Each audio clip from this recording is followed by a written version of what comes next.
Hello, and welcome to a lesson on figurative language.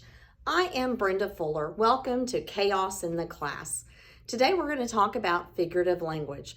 There's quite a few that we can insert into our writing to make it more powerful and exciting.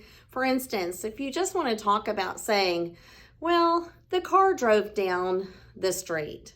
Or you could say, bam, the car raced down the street. Or you might want to just say somebody opened the door, or creak, the door opened. That's the things that make an author different from others. It makes our writing so exciting when we're writing something for others to read. It makes it exciting when we are a reader and we are reading something. It's almost like the author is putting some things in there that's that music that you can kind of hear in the background. Doon, doon, doon, doon, doon, doon, doon, doon, doon, doon.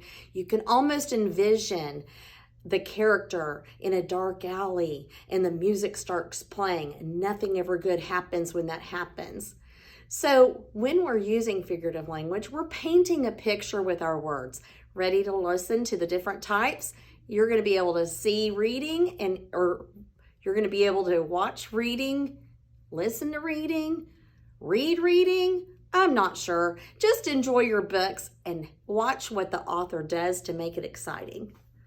So our first one is personification. Personification makes me think of a superhero. Boom, boom, boom. And it gives human characteristics to an inanimate object. If I was holding a teddy bear, I'd go, the teddy bear smiled at that little girl. Now, is the teddy bear really smiling at the little girl? Absolutely not. The boat hugged the seashore. Can the boat actually give a hug to the seashore? Absolutely not. But when we're giving an inanimate object, in other words, an object that's not real, some human characteristics, that's personification. Our next one is alliteration, the repeating of the first sound throughout the sentence. Sally sold seashells by the seashore.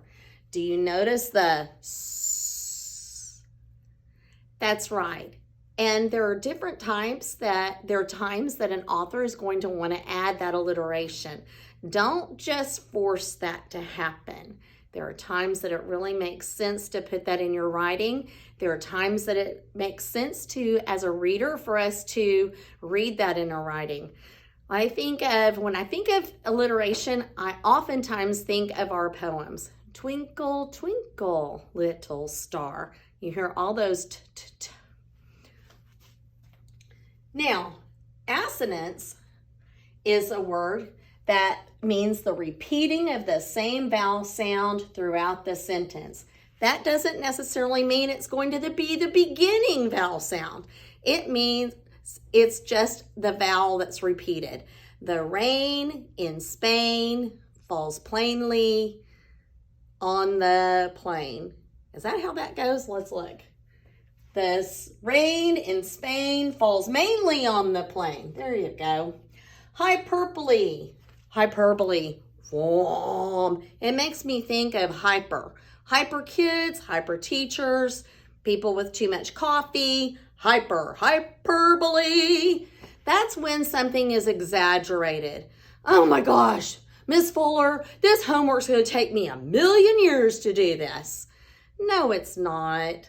You can do it quickly, I promise. Hyperbole is exaggerating.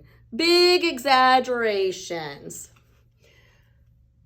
There was a mile high of ice cream.